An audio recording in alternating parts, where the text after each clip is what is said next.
Va ora in onda la rassegna stampa.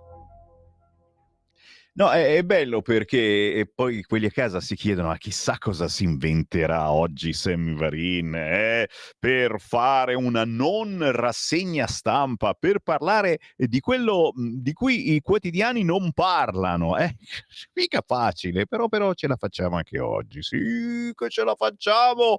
Buongiorno 7:32, sveglia, sveglia, sveglia, bianchi e neri, sveglia soprattutto i neri, ragazzi miei. Oh, l'hanno fatto entrare in Bellerio il regista Simone, io non lo so, e probabilmente era distratto un attimo al portinaio, ma sei negro tanto, tanto. Poi con quella barba islamica, veramente, cioè sei, io non lo so, ma i militari fuori tutto bene, sono neri anche loro. Ho capito. No, perché sa, ormai bisogna essere. È l'effetto abbronzatura, chiaro. Lui sta mezz'ora sotto il sole e cambia completamente. Ma a me fa piacere, la mia è solo invidia, che sono una formaggella. Il buongiorno si sente dal Varin, quindi buongiorno a Simone in regia e grazie per il suo operato. Buongiorno a voi che siete a casa al freschetto dell'aria condizionata o mica tanto, perché non tutti effettivamente ce l'hanno, e poi ci sono quelli che vogliono risparmiare, che dicono: non l'accendo l'aria condizionata. Senti cazzone, se non l'accendi adesso che fa un caldo della miseria, cosa aspetti a ottobre? Accendiamola, non a quest'ora, certo che c'è ancora un po' d'arietta, ma quando c'è bisogno spendiamo quei 5 euro in più e cerchiamo di non stare male. Lo dico soprattutto agli anziani, capisco la bolletta, gnignero, gnegno, ma se poi state male è peggio. A parte i soldi che bisogna spendere, il tempo per andare da dottori, eccetera, ma tutto il resto, per favore, per piacere. Adesso anche abbiamo pure il giornalista che si preoccupa della vostra salute. Pensa un po', vi rompe le palle anche il Sammy Varin. Sì, buongiorno ancora, buongiorno a chi ci segue dall'automobile, lì fa un freddo della miseria con l'aria condizionata. Ricordate che ci portate ovunque insieme alla Radio DAB. Basta schiacciare DAB sul cruscotto della vostra auto, cercate Radio Libertà, ci sentite in tutta Italia. Stessa cosa in TV, canale 252, ma ancora più bello scaricare l'applicazione di Radio Libertà sul vostro cellulare. Sì, questa la sto pubblicizzando bene perché è veramente comoda. Chi va in vacanza e non si deve preoccupare la radio DAB, la televisione, eccetera, vai in App Store, scrivi Radio Libertà, scarichi gratuitamente questa applicazione che non è altro che un programmino stupido, ti viene l'icona di Radio Libertà sul cellulare, quando ti pare e piace clicchi e parte l'audio o addirittura anche il video di Radio Libertà. Vedete il faccione di Sammy Varinone, non è male la mattina, Cos'altro devo dire? Grazie anche a chi ci segue sul sito radiolibertà.net e magari ne approfitta per sbirciare le ultime notizie, i commenti, ce ne sono di interessantissimi alle notizie del giorno su questo sito, e c'è pure la possibilità di aiutare Radio Libertà con un piccolo versamento free from soldi daneschi. Il sito è radiolibertà.net, cliccate sostienici e poi abbonati. Bene, è tutto da Sammy Varin, posso andarmene.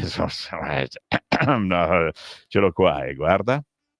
Sciroppo Acerbis, lo sciroppo alla baba. Ferma, c'è una lumachina che sta girando con il tavolo, adesso la fermiamo e ce la mangiamo. Sto scherzando, Alberto, il tuo sciroppo è fenomenale, davvero, guarisce tutti i mali.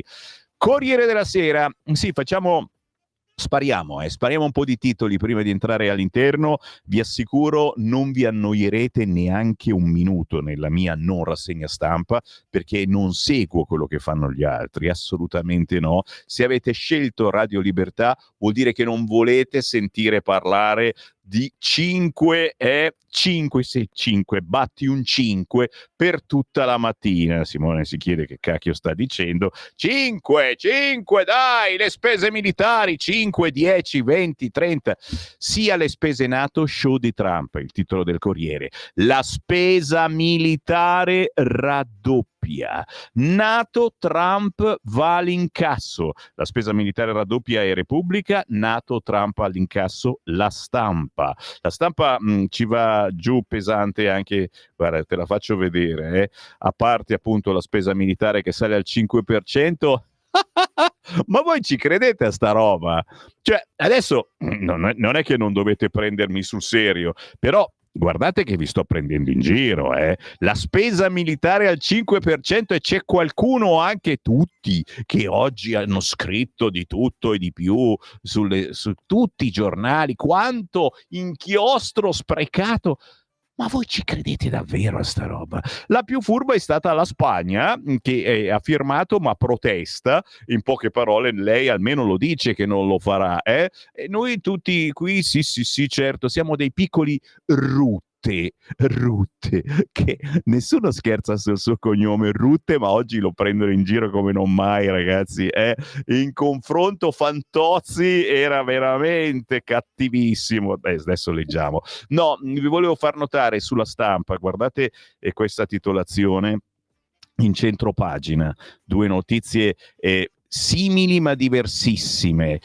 Nessun rimorso, e c'è la foto di Alessandro Impagnatiello ieri in aula. È stato confermato l'ergastolo, quello che ha accoltellato, ma prima ha tentato anche di avvelenarla, la fidanzata. Nessun rimorso, non c'è stata neanche premeditazione, gli è venuto così.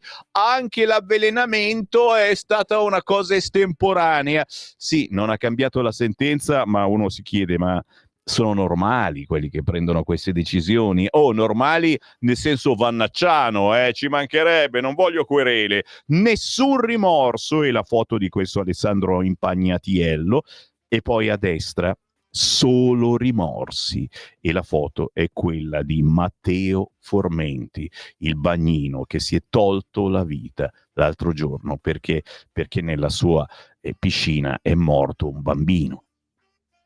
E uno dice, ma perché questa diversità?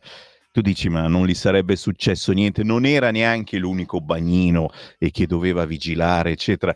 Chiaro che ha ricevuto chiaramente la lettera d'avviso di garanzia e gli hanno sequestrato il telefonino e sai, controllano, e visto che è affogato questo bambino di pochi anni, controllano che a quell'ora non stesse giocando col telefonino. Sarà vero, non sarà vero, si è distratto. Il rimorso in questo caso, solo rimorsi, ha fatto sì che Matteo Formenti si suicidasse. Quell'altro invece, Alessandro Impagnatiello, bello più che mai, bello, tanto tra un po' di anni lo rilasciano, ma certo, buona condotta, e comincia a lavorare all'esterno, ma vai. Non vi ho ricordato, Simone, anche tu chiaramente mi puoi inviare un WhatsApp se vuoi, perché questa è l'unica rassegna stampa fatta in diretta dove voi c'entrate qualcosa. Cioè non siete passivi, nel senso, no, non pensate ai gay pride, eccetera, no, passivi nel senso di ascoltatori che non fanno un cacchio. Voi partecipate alla mia rassegna stampa. Come? Inviando un messaggio WhatsApp anche in questo momento al 34067 09 659. Lo dico soprattutto ai nuovi ascoltatori che magari sono in vacanza e si stanno divertendo un po' a girare col televisore sui 1400 canali che vi ritrovate. Noi siamo sul 252, ma attenzione, anche nella banda DAB ormai ce ne sono così tante di radio. Se ci avete scoperto da poco, pensate che questa è una radio che attinge ogni minuto a chi ci ascolta. La facciamo insieme la radio, inviando un messaggio WhatsApp al 34067 09 659 Sammy Varin ve lo legge ogni mezz'ora, legge i vostri messaggi, ok? È importantissimo, poi anche se mi seguite nelle repliche la sera o nel weekend, ve li risentite i vostri messaggi, proprio bello.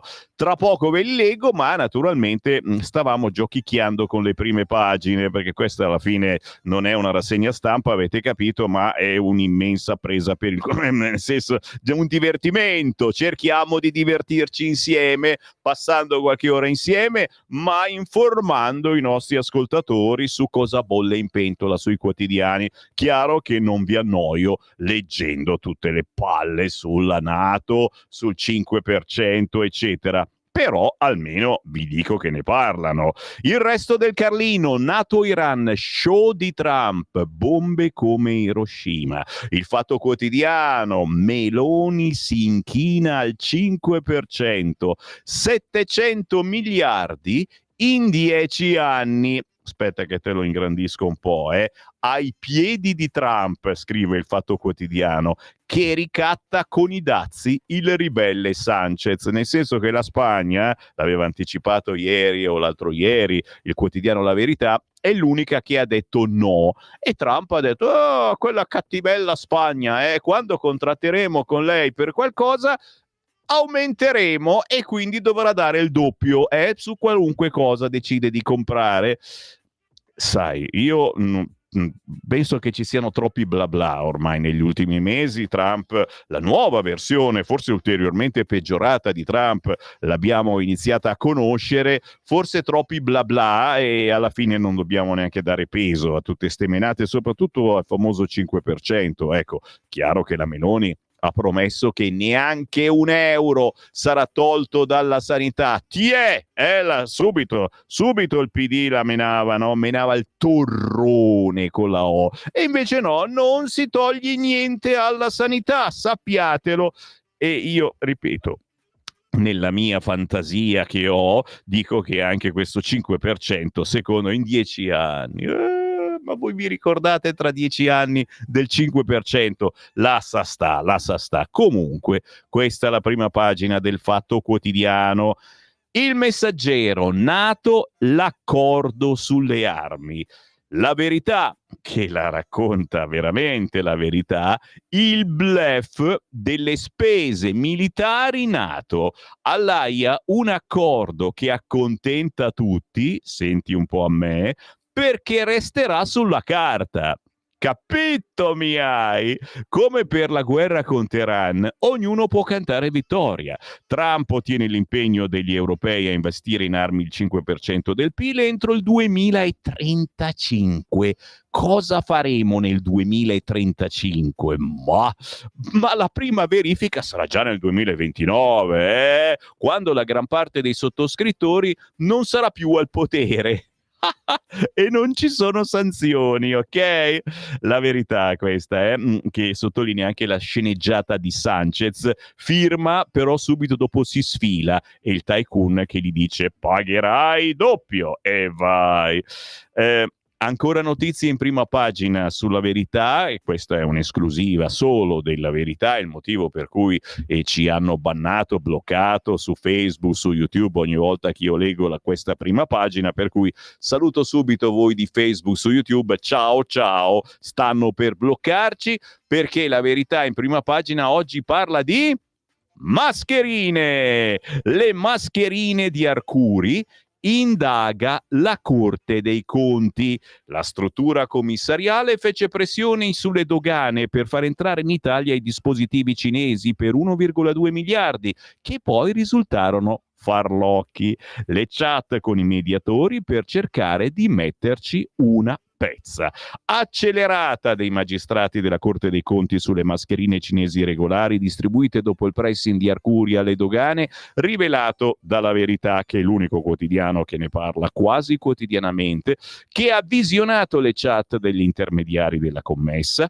Poche ore dopo lo stop di ADM ai DPI, quelle cose lì, le mascherine, la struttura commissariale avvisò i mediatori delle irregolarità, anziché informare l'autorità giudiziaria. Se volete approfondire, C'è solo il quotidiano La Verità, che mette in prima pagina anche la brutta storia di Busto Arsizio. Allora, già capito, tutto chiaro. Busto Arsizio è forse la città più brutta del mondo e, signori, è quella di fianco a dove abito io, Cassano Magnago, siamo in provincia di Varese. È una città bruttissima e non lo dico io, lo dicono tutti quanti. Adesso iniziamo pure ad ammazzare la gente e non governa il PD, signori. Tu pensa se governasse il PD, negoziante ammazzato a coltellate. Un negoziante di Busto Arsizio è stato ucciso a coltellate ieri pomeriggio. L'uomo titolare di un negozio di penne di lusso sarebbe stato aggredito all'interno del suo negozio. Avrebbe urlato: "Cosa fai? Sei pazzo?" al suo aggressore, di cui non c'è alcun identikit, che poi è fuggito a piedi lungo le strade del centro. Pare che stanotte l'abbiano beccato e quindi sapremo qualcosa di più. Chiaro che allora parlavamo di Gallarate, dove c'è per fortuna un sindaco della Lega, e gli immigrati che, ragazzi, fa paura, altro che Simone, cioè sono tutti neri con la faccia bruta, ma devono fare i bravi perché c'è il sindaco della Lega, ok? A Busto Arsizio non c'è il sindaco della Lega, ma c'è comunque un centrodestra e si accoltella come nulla fosse.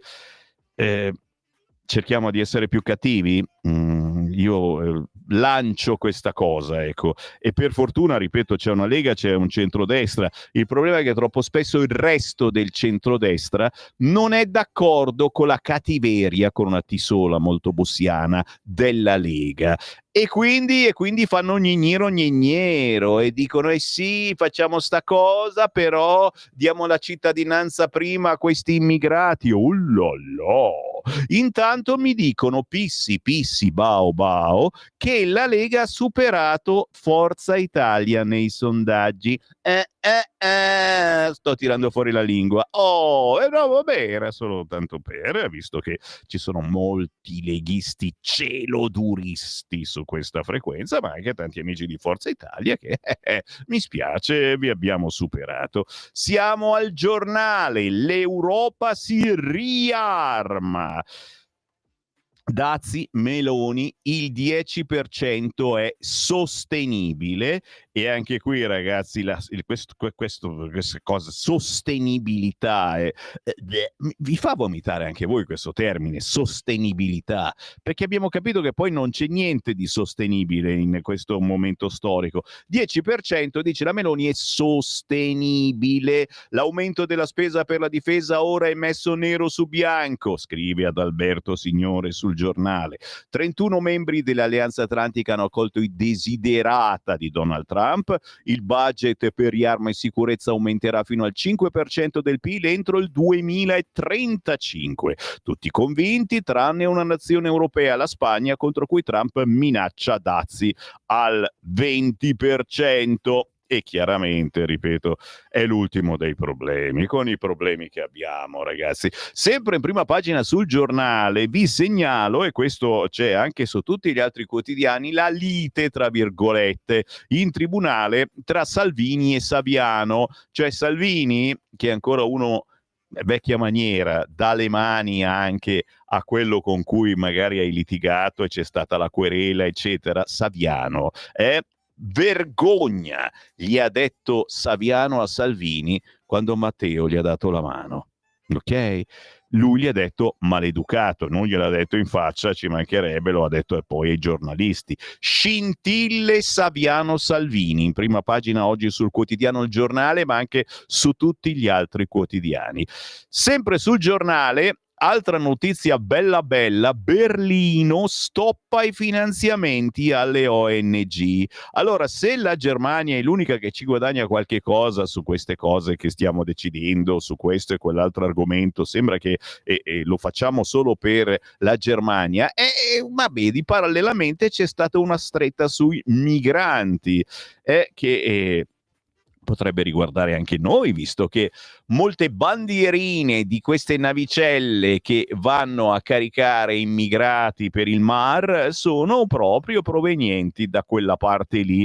Bene, scrive il giornale, anzi male, perché dispiace anche umanamente per chi è in mezzo al mare, eccetera, la Germania non finanzierà più le ONG impegnate nel soccorso ai migranti nel Mediterraneo. Lo hanno annunciato fonti del Ministero degli Esteri tedesco, confermando la stretta del governo di Berlino sulla politica migratoria. Nuovo cambio di rotta rispetto alle decisioni della precedente coalizione. Che ne pensate?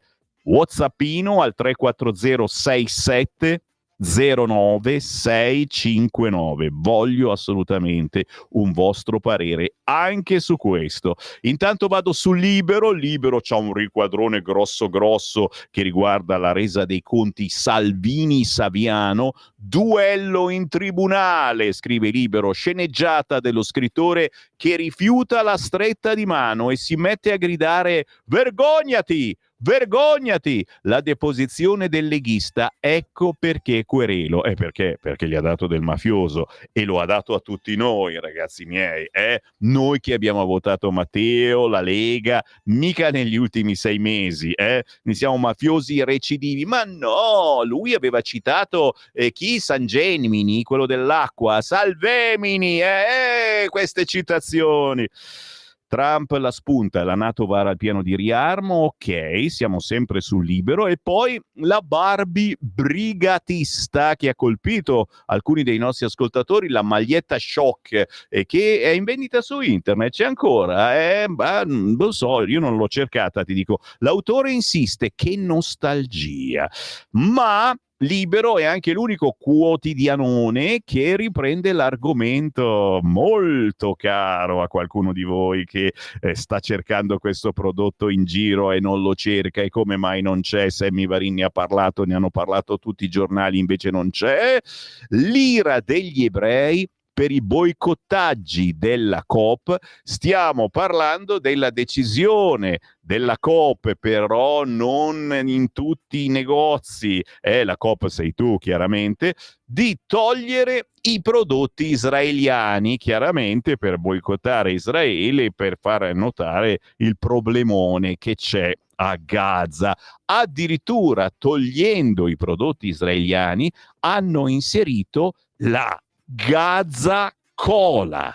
E non è una battuta, c'è proprio davvero. La Gaza Cola è una specie di Coca-Cola fatta per sostenere i territori di Gaza.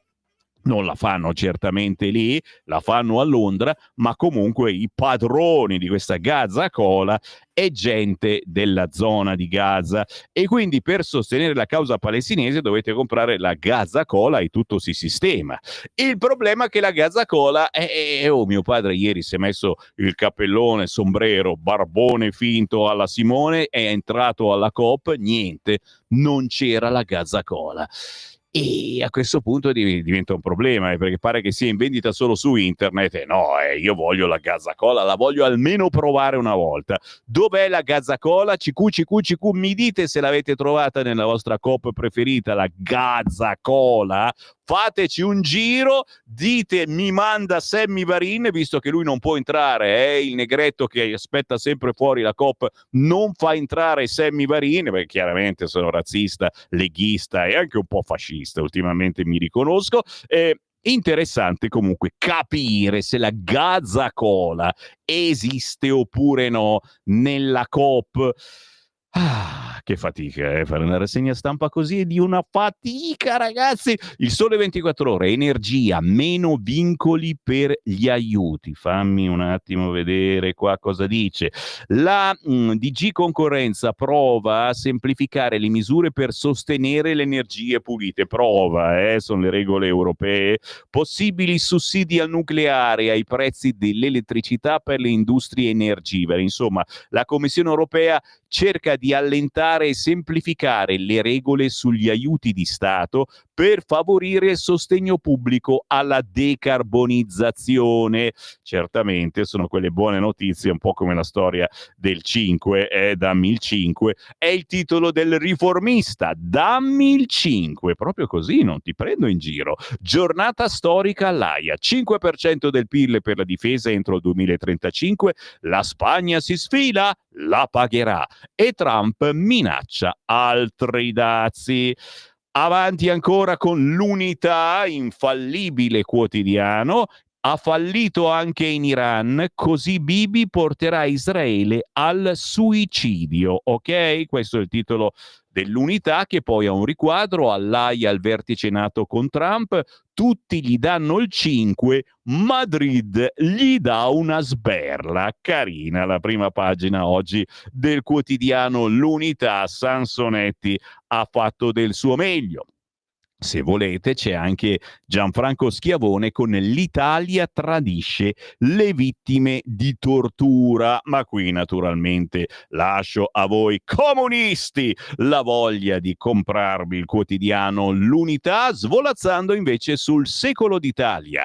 NATO, la sinistra resta sola. I leader europei uniti sulla difesa, solo i socialisti spagnoli e il PD si sfilano. L'editoriale di Luca Maurelli, fumata bianca all'AIA a dispetto delle previsioni di chi forse a sinistra sperava in una rottura totale tra Europa e USA con il salto della NATO. Gli alleati del Patto Atlantico, tutti ad eccezione della riottosa Spagna che si mette in una posizione di assoluto isolamento internazionale, si impegnano a portare la spesa annua nella difesa e nella sicurezza al 5% del PIL entro il 2035, uniti di fronte alle profonde minacce e sfide per la sicurezza, riporta la dichiarazione diffusa al termine del summit all'AIA, in particolare alla minaccia a lungo termine rappresentata dalla Russia per la sicurezza euroatlantica e alla persistente minaccia del terrorismo. Gli alleati si impegnano a investire il 5% del PIL all'anno in requisiti di difesa fondamentali, nonché in spese relative alla difesa e alla sicurezza entro il 2035 per garantire i nostri obblighi individuali e collettivi in conformità con l'articolo 3 del Trattato di Washington.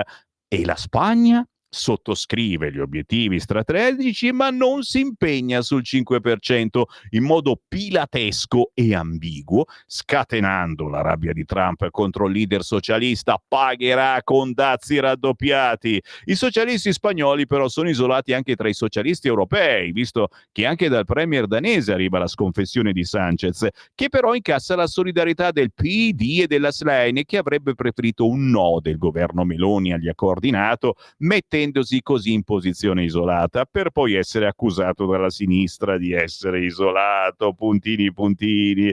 Sì, ok, questa era la prima pagina del Secolo d'Italia. Mi sto per fermare, vi leggo Avvenire, a Gaza non c'è tregua, un titolo certamente che fa pensare, perché lì continuano a sparare, soprattutto a sparare alla gente in coda per il cibo, ed è una roba, perdonatemi, che mi fa incazzare tanto ma tanto. Continua la strage di civili e la distribuzione degli aiuti, 410 morti nell'ultimo mese da quando è partita la collaborazione USA-Israele, l'ONU, cibo usato come un'arma. Chiaramente se comprate la Gaza Cola, tutto questo finirà. Gaza Cola per tutti.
Ma che carina questa composizione di Ezio Paloschi, Rose Melody, musicista e produttore bergamasco, scopritore di nuovi talenti attraverso la sua etichetta discografica Out Recording. Nei ritagli di tempo ogni tanto si inventa qualche meditazione musicale, e come questa carinissima che si intitola Rose Melody e che trovate facilmente su YouTube. Solo musica indipendente, solo artisti indipendenti sconosciuti a livello nazionale. Questa è la promessa, il voto che ha fatto Sammy Varin tanti anni fa, quando iniziai a condurre con Francesco Caprini la trasmissione Musica Indipendente, che c'è tuttora ogni venerdì a mezzogiorno. In questo periodo la fa proprio il collega Caprini, e che fa sentire la musica che non c'è sulle altre radio, perché semplicemente non paga, sto facendo cenno ai soldi, non paga. Gli artisti indipendenti non hanno soldi chiaramente per pubblicizzare i loro pezzi, rimangono sconosciuti, ma molte volte sono veramente in gamba, e soprattutto, ragazzi, è bello anche sentire quello che gli altri non passano.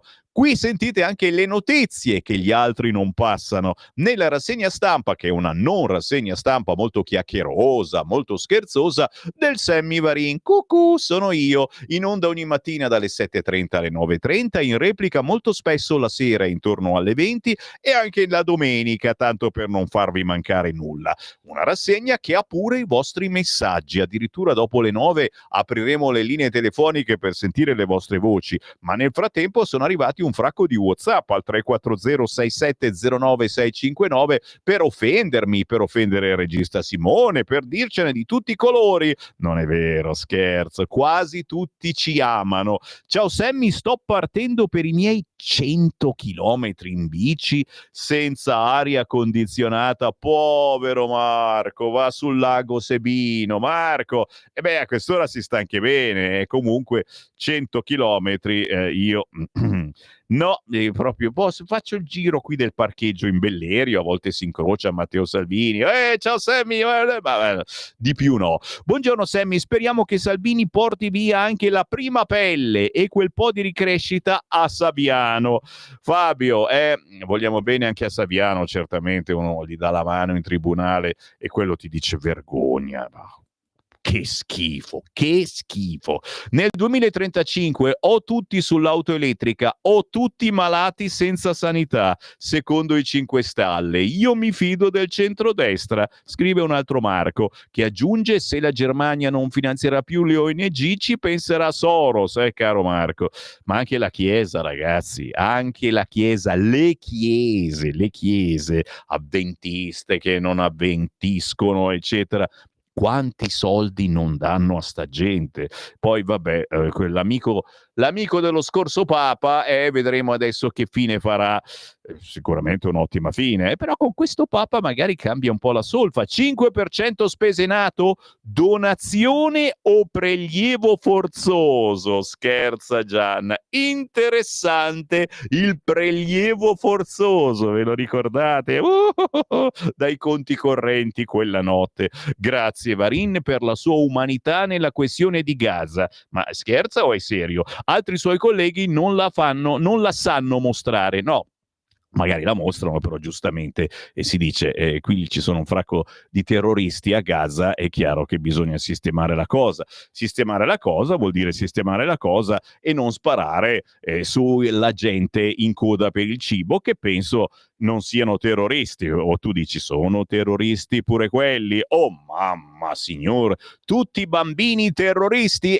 No, semplicemente lo diventeranno se facciamo così, però forse è tardi. 6 minuti dopo le 8 del mattino, avete capito, sono Sammy Varin, certo, tornato in onda questa settimana, tornato con voi dopo una pausa forzata perché mi hanno rimasto un po' in sesto, una valvola, sai, nelle vecchie televisioni, no? E intanto mi butto sui quotidiani oggi in edicola, cerchiamo di approfondire, facciamo uno sforzo incredibile per approfondire partendo dal Corriere. Tu dici, dai, che palle, ma ti paga il Corriere? Guarda, se vai di là nella mia scrivania c'ho una pila così, c'è solo il Corriere della Sera, no? Io lo uso anche poi dopo per altre, quando sì, va bene. Non ho detto niente, scherzo, il Corriere della Sera mi interessa perché in basso c'è Rutte Libero, Rutte Libero. Vedi che qualcuno ci fa la battutina sul cognome. Oh, Massimo Gramellini ha fatto la battuta nel suo caffè sul Corriere.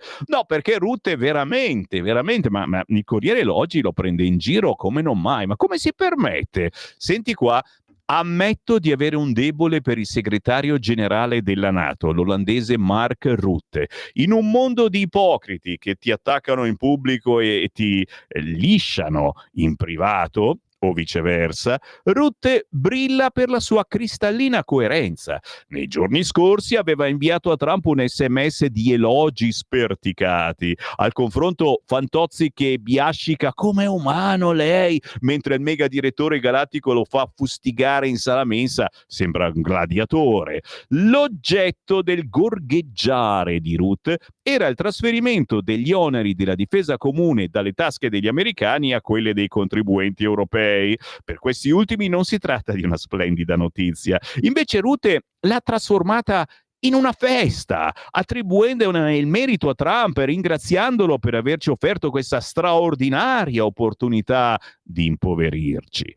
Trump ha reso pubblico il messaggio per narcisismo e anche per quella sottile forma di disprezzo che i potenti dispettosi nutrono verso chiunque superi i livelli consentiti di servilismo. Ma è qui che Rutte ha sbalordito persino noi ammiratori. Incontrando Trump ieri all'Aia avrebbe potuto mantenere un contegno dignitoso e invece proprio quando il Bauscia d'oltreoceano bacchettava israeliani e iraniani lui lo ha interrotto per incensarlo. Paparino a volte deve essere duro, ha detto Rutte, sottolineando la battutona con una risatina convulsa, perché almeno questo gli va riconosciuto, in pubblico come in privato Rutte ha una sola faccia e una sola lingua. Scherza Rutte Libero oggi sul Corriere, ma anche all'interno, ragazzi miei, non avrei mai pensato che gli dessero il permesso di scrivere queste cose a Giuseppe Sarcina. Rutte e la diplomazia del Paparino, l'adulazione grottesca per l'amico americano, il nuovo segretario dell'alleanza e il summit decisivo.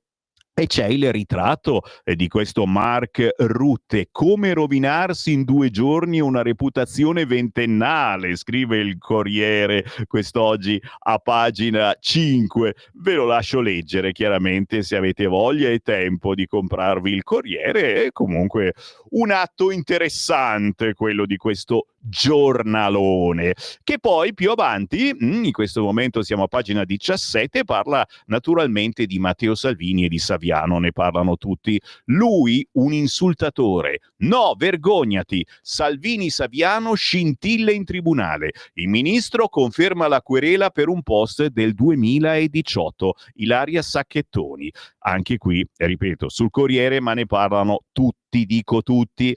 E parlano anche del pacchetto carceri. Ieri abbiamo fatto un'interessante diretta che riascolterete certamente nel weekend.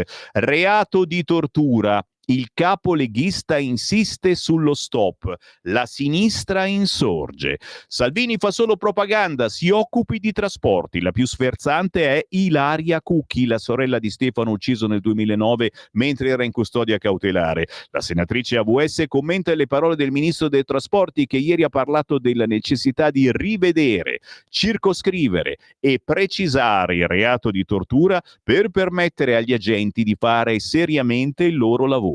Il punto, incluso nel pacchetto carceri presentato dalla Lega, include anche i taser a tutti gli agenti e l'assistenza processuale nelle indagini a loro carico. Secondo il vice premier è infatti frustrante che la polizia penitenziaria sia poco presente sui giornali e quando succede è perché viene attaccata. Ripeto, ieri c'è stato questo convegno alla Camera che abbiamo trasmesso e che trovate anche sul nostro podcast. Insomma, io credo che gli agenti della penitenziaria non siano potenziali torturatori, torturatori, ma che svolgano un lavoro in condizioni complicatissime, e finire sui giornali come torturatori con nome e cognomi. Ma appunto Ilaria Cucchi sottolinea che non sono in generale gli agenti a essere etichettati come torturatori, ma lo sono quelli perseguiti penalmente per questo reato, sul quale non permetteremo che vengano messe le mani per pura propaganda politica. Dal PD il capogruppo in Commissione Giustizia del Senato Bazoli, per Salvini al fine di consentire alle forze dell'ordine di fare seriamente il loro lavoro occorre ridurre l'applicazione del reato di tortura. Insomma, frasi dettate da un'attitudine autoritaria già manifestata col DL Sicurezza. E poi l'articolo di Cremonesi prosegue sul quotidiano Il Corriere, ma un po' dappertutto. Giro pagina, giro quotidiano e vado sul Giornale. Anche qui Salvini Saviano, scintille al processo, vergognati. Il ministro gli dà la mano e lo scrittore lo insulta. Gli ridirei che è della malavita. Stefano Zurlo oggi sul quotidiano Il Giornale, ripeto, mi fa vomitare, perché noi che la Lega l'abbiamo votata fin dalla fine degli anni '80, dire che siamo della malavita, ragazzi, i cartellini sulla mafia che arrivava al nord, te li ricordi? Che cavolo. Maroni, quello che ha fatto, te lo ricordo? Vabbè, niente, Saviano era in pantaloncini corti, era ai tempi di Maroni. Siamo a pagina 10 del quotidiano Il Giornale. La Germania taglia i finanziamenti alle ONG. Berlino, non rinnoveremo i fondi, hanno già ricevuto 2 milioni. La svolta filo Italia della CDU, scrive oggi sul Giornale Francesco De Felice. Cosa significherà per l'Italia? Tempo di svolta epocali in Germania. Tra aumento delle spese per la difesa e contrasto deciso all'immigrazione illegale, il governo di Merz è determinato a riportare in avanti un paese fermo, anche a causa dei lacci culturali in cui è volenterosamente annodato. Eredità dell'era Merkel, il multiculti degenerato nel mantra dei benvenuti rifugiati. Sì, ma solo quelli che hanno studiato e sanno lavorare, gli altri li hanno lasciati a noi. Portato all'estremo dai Verdi quando erano al governo con SPD e FDP, è uno degli ostacoli che l'esecutivo in carica, formato da popolari con socialdemocratici, sta demolendo senza rinnegare l'apertura della società tedesca. Controlli permanenti alle frontiere, respingimento dei migranti illegali, compresi i richiedenti asilo, sono in vigore dagli esordi del governo nerorosso. Ora la stretta contro l'immigrazione clandestina prosegue con possibili ricadute positive anche per l'Italia. Positive. Il governo tedesco ha infatti deciso di fermare i finanziamenti pubblici alle ONG attive nel salvataggio dei migranti nel Mediterraneo e altrove. Nella proposta di bilancio 2025 tali fondi sono assenti. Per il Ministero degli Esteri il sostegno non è più pianificato. Berlino inverte la rotta impostata da Baerbock dai Verdi, titolare dello stesso dicastero dal 2021 a maggio scorso. 2 milioni di euro l'anno, tanto versava il governo tedesco dal 2022 a ONG come SOS Humanity, SIAIR, Comunità di Sant'Egidio, SOS Mediterranee, secondo un piano con scadenza 2026. Il successore di Baerbock al vertice degli esteri cancella tutto questo. Di fatto, anche se involontariamente, le organizzazioni di soccorso stanno permettendo alle disumane bande di trafficanti di fare i loro affari. Il denaro dei contribuenti tedeschi non dovrebbe essere utilizzato a tal fine, aveva tuonato Whirlpool nel 2023, quando i popolari erano all'opposizione. Tornate al governo con la SPD, CDU e CSU, azzerano ora i fondi pubblici per le ONG che avevano criticato come fattore di attrazione dell'immigrazione illegale. La questione ha ripetutamente guastato i rapporti italo-tedeschi che Merz, presidente della CDU, intende approfondire e sviluppare in ogni settore. Lo stop ai pagamenti può segnare un ulteriore passo in questa direzione, con il cancelliere che elogia il presidente del Consiglio Giorgia Meloni come modello nella gestione dell'immigrazione. Mentre all'orizzonte si staglia una rinnovata intesa tra Berlino e Roma, alle ONG non resta che piangere. Siamo indignati e bla bla bla, va avanti l'articolo. È una buona notizia? Fatemelo sapere. 340 6709 659. Siamo ancora sul quotidiano Il Giornale perché c'è un riquadretto che ci aggiorna sul favoloso terzo mandato, intesa tra Forza Italia e Lega o Fratelli d'Italia non lo vota. Noi eravamo lì ad aspettare che Fratelli d'Italia ci dicesse qualcosa sul terzo mandato e dobbiamo metterci d'accordo prima con Forza Italia. Il Senato diventa uno snodo centrale per il centrodestra. Oggi, atteso l'esame degli emendamenti in Commissione Affari Costituzionali al DDL consiglieri. Tra gli emendamenti attenzionati, quello depositato martedì dalla Lega, che introduce il terzo mandato per i governatori.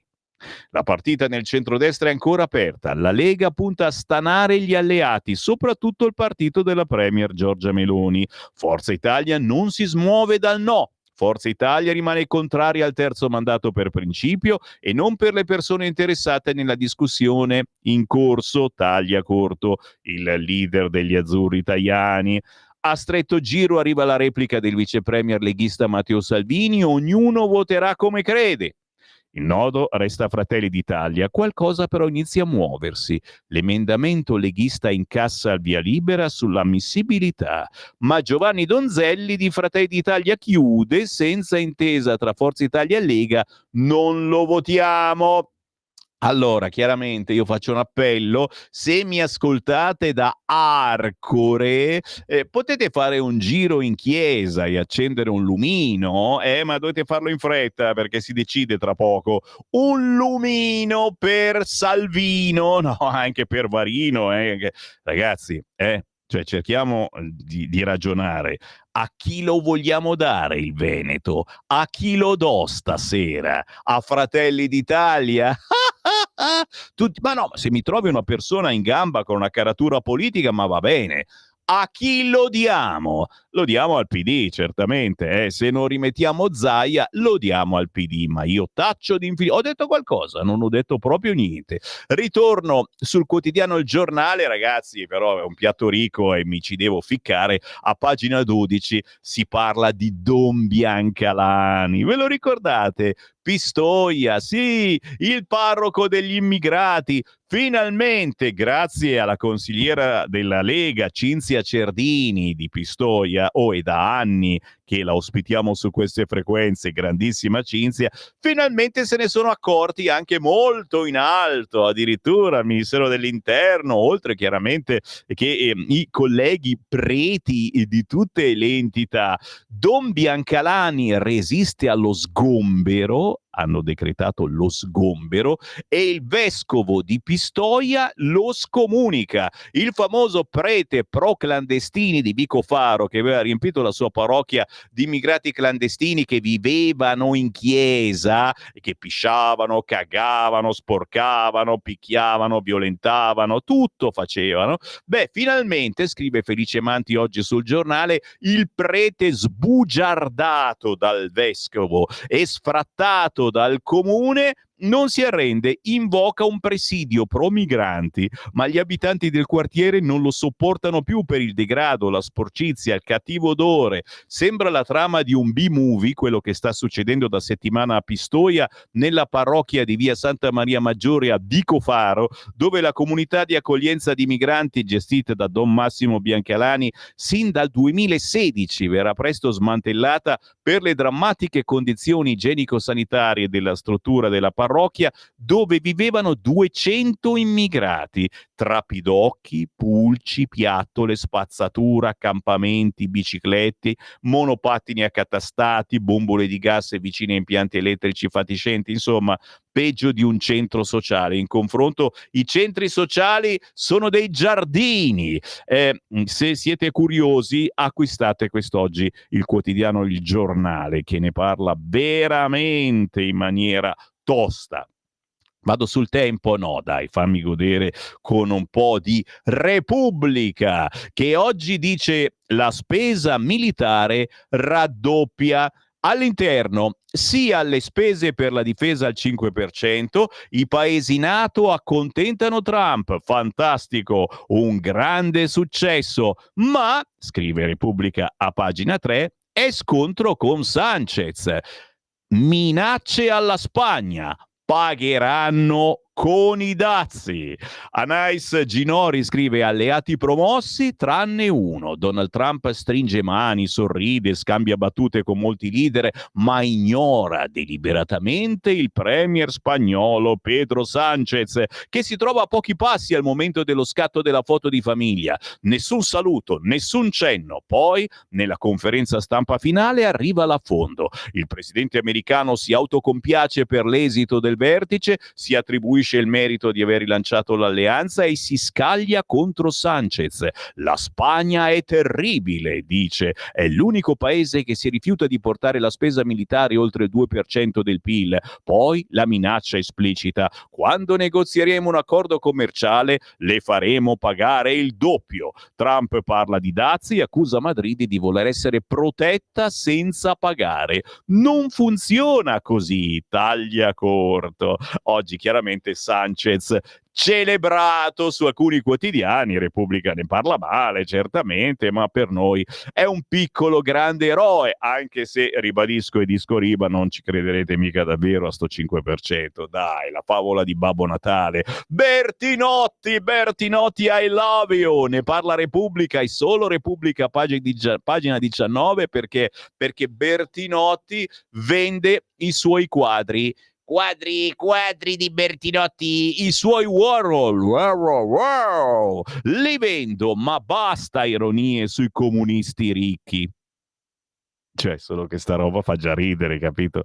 L'ex presidente della Camera, il grandissimo Bertinotti, leader del PRC, c'è ancora, mette all'asta i quadri donatigli dal banchiere D'Urso. Ho bisogno di soldi, non valgono tanto. Paginone a pagina 19 di Repubblica su Bertinotti che vende i suoi quadri che non valgono tanto, solo anche per dire basta ironie sui comunisti ricchi e soprattutto su di lui, a proposito. Chiaro che tutti ci chiediamo perché ha bisogno di soldi, c'è qualche figlio riconosciuto negli ultimi 50 anni? Ma non penso. Negozianti accoltellato, caccia a killer in fuga. L'hanno beccato stanotte, aspetta un attimo che guardo, vediamo. Oh signore mio, sul Corriere ancora Garlasco, l'esito delle tracce di DNA sui resti della colazione mai analizzati prima. Una colazione di 20 anni fa, cosa ci trovano? Ecco perché non offrono nuovi appigli alla pista alternativa. Sì, va bene, scendo giù.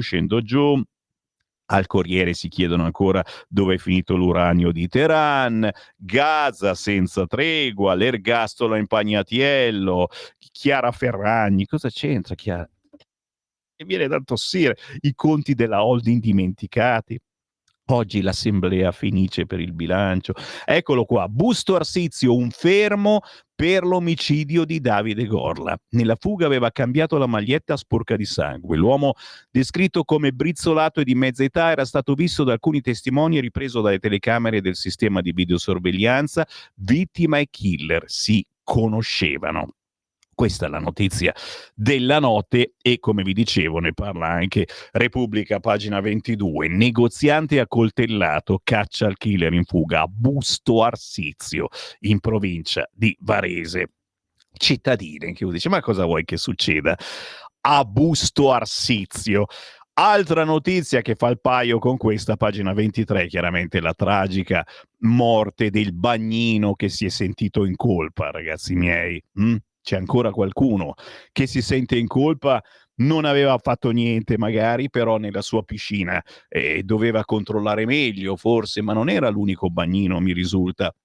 Alla fine è annegato un bambino annegato, trovato morto il bagnino, si è ucciso in un bosco. Matteo Formenti lavorava nella piscina della tragedia nel Bresciano, indagato per omicidio colposo, era scomparso lunedì scorso e capisci anche la differenza, la stampa la mette bene in prima pagina tra chi Impagnatiello non si pente, non si sente in colpa e chi invece.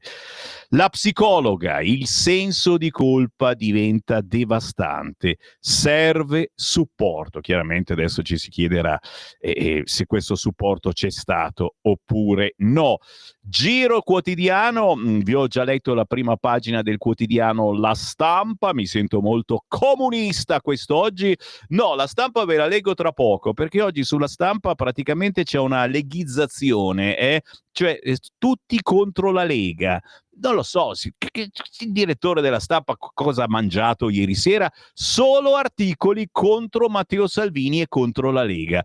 Non capisco che cosa vogliano quelli della Stampa, chiaro che vi lascio lì a pensare e vi faccio un attimo godere. Guarda qua, eccola qui la caramellina. Il quotidiano La Verità. La Corte dei Conti indaga sulle mascherine cinesi, ecco le chat dei mediatori. Ne parla solo il quotidiano La Verità, pagina 9. Sprint dei giudici sui DPI smistati con il pressing di Arcuri, svelato dalla Verità. Dopo lo stop di ADM la struttura commissariale avvisò gli intermediari e non i PM. La Corte dei Conti sta indagando sullo sdoganamento delle famose mascherine cinesi farlocche e sui rapporti dell'Agenzia delle Dogane e Monopoli, giochiamo, con la struttura commissariate per l'emergenza Covid, all'epoca guidata, ricordate, da Domenico Arcuri. Secondo quanto risulta La Verità, il fascicolo della Corte dei Conti sarebbe stato aperto nel 2024, ma negli scorsi giorni avrebbe subito un'improvvisa accelerazione, con la richiesta da DM di produrre tutta la documentazione con un'attenzione allo svincolo diretto di queste mascherine, con esenzione delle imposte doganali e dell'IVA. Chiaramente io non vado avanti a leggere perché ci bloccano su tutti i social, però compratevi il quotidiano La Verità, 1,50 euro. Barboni, straccioni, pezzenti di ascoltatori, e compratevi il quotidiano La Verità e scoprite un'altra verità rispetto a quella che vi scrivono gli altri giornaloni. Che ore sono? Le 8:28. È quasi tempo di fermarci, anche direi ci fermiamo proprio, ragazzi miei. C'è la pausa, c'è Acerbis, c'è il meteo, c'è la canzone indipendente. Oh, oggi abbiamo Giordano Amici con una canzone molto profonda che si intitola Dove tutto è possibile. Chiaramente ci sono anche i WhatsApp che sono arrivati al 340 6709 659 in questi minuti, e poi avremo anche alle 8:45 il primo collegamento con il Parlamento italiano, con l'onorevole Andrea Baraboti, e riprenderemo il discorso sull'intelligenza artificiale, perché c'è un disegno di legge molto interessante che sta portando avanti il governo, e chiaramente un argomento che riguarda tutti noi. Qualunque lavoro voi facciate, anche se non lavorate, comunque l'intelligenza artificiale c'è, ci sta guardando. A tra poco. Stai ascoltando Radio Libertà. la tua voce libera, senza filtri né censura. La tua radio.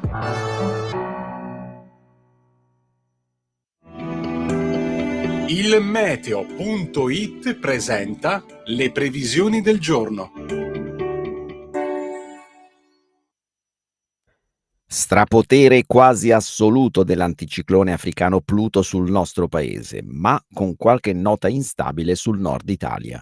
In mattinata tutto sole da nord a sud, eccezion fatta per qualche addensamento e per isolati fenomeni che si potranno vedere sui confini alpini.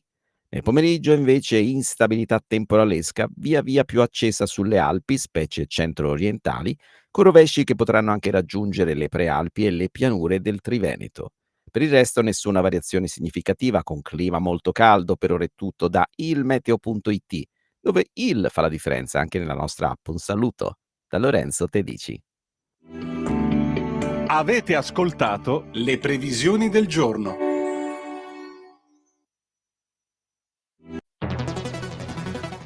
Migliaia di notizie ci raccontano i fatti che accadono in Italia e ogni giorno c'è una voce fuori dal coro. Quotidiano di Sicilia, il quotidiano d'Italia, l'informazione che ribalta i luoghi comuni, una vera visione dei fatti, l'Italia vista da sud. Ogni siciliano che vive in Italia e nel mondo è una risorsa, è protagonista della crescita della nostra nazione. Dai forza alla crescita della nostra isola, abbonandoti al QDS digitale più archivio a soli 99 euro annuo. Quotidiano di Sicilia, il quotidiano d'Italia, una scelta di valore.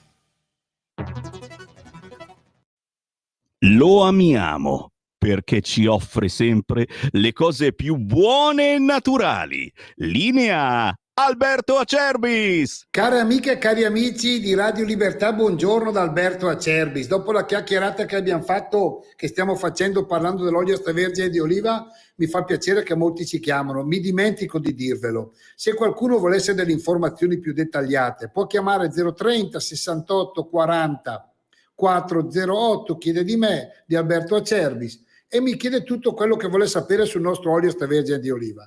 Tante cose ve l'ho già dette io, ma c'è poco da dire. È olio italiano, estratto a freddo da olive italiane. Se volete le analisi chimico-fisiche per un'eventuale dieta che vi chiede il medico, per una vostra cosa, chiedetele, noi ve le mandiamo chiaramente, però quella è una richiesta importante e noi lo facciamo volentieri. E mi chiamate a volte mi dite: Alberto, ne è ancora di olio? Sì, siamo un po' verso la fine. Noi siamo presenti sul mercato da tanti anni. Prenotate le 6 bottiglie, 3 del fresco di Frantoio, 3 del primo novello etichetta nera. Il fresco di Frantoio ottimo, crudo in cottura. Il primo novello etichetta nera è quello della domenica, vi ricordate? Compravi il vestitino bello, quello metti su, lo porti alla domenica. Diciamo noi a Brescia quello del dè della ur, cioè c'è una scarpa per tutti i giorni e una scarpa per la domenica. Il primo novello etichetta nera è un po' l'olio della domenica, quello del bruschettone, insomma, quello della compagnia, quello che fa sorridere, quello che fa riscoprire i sapori di un tempo, e per me ce n'è tanto bisogno, ce n'è tanto bisogno. Insomma, 84 euro, 6 bottiglie, trasporto non lo pagate, sull'uscio di casa, per ordinare, perché io poi guardate che ambasciatore non porta pena. 030 68 44 08 è Brescia, oppure il nostro sito olioacerbis.com, perché come diceva il nonno, l'olio bu è sempre regalo, e così sia. Stai ascoltando Radio Libertà, la tua voce libera, senza filtri né censure, la tua radio. Un saluto a tutti gli ascoltatori di Radio Libertà. Io sono Giordano Amici e sono un cantautore di Genzano di Roma. Da poche settimane è uscito il mio nuovo singolo dal titolo Dove tutto è possibile. È una canzone alla quale tengo particolarmente perché ho affrontato la complessa tematica dell'autismo. O meglio, non è una canzone che ha la presunzione di spiegare che cosa sia l'autismo, ma ho voluto raccontare in prima persona la storia di un ragazzo autistico e soprattutto vorrei poter avvicinare tutte le persone a questa seria problematica e soprattutto sconfiggere quel pregiudizio che purtroppo è ancora esistente. Vi aspetto sulle mie pagine social per conoscerci meglio. Buon ascolto, ciao!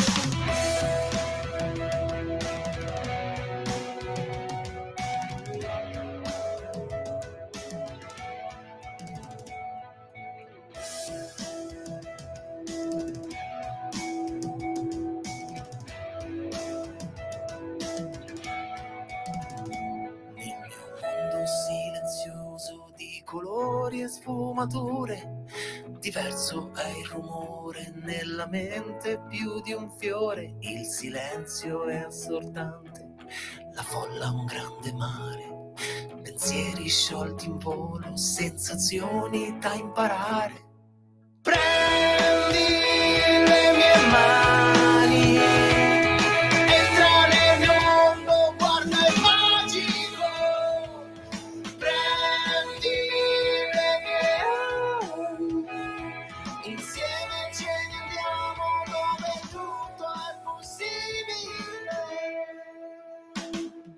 A volte sai mi perdo in misteri o desideri, lo sguardo si confonde dentro i miei pensieri, è diverso dicono, speciale e fragile, ti svelo un segreto tra le 1000 pagine. Quanto basta sentirsi libero. Prendi le mie mani, entra nel mio mondo, guarda il magico. Prendi le mie ali, insieme ce ne andiamo dove tutto è possibile.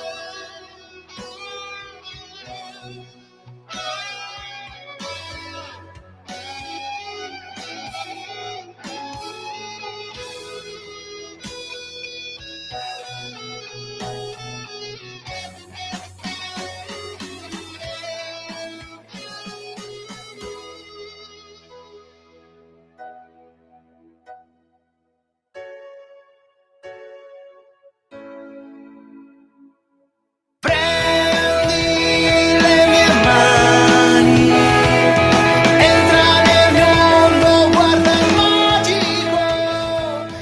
Prendi le mie ali, insieme ce ne andiamo dove tutto è possibile.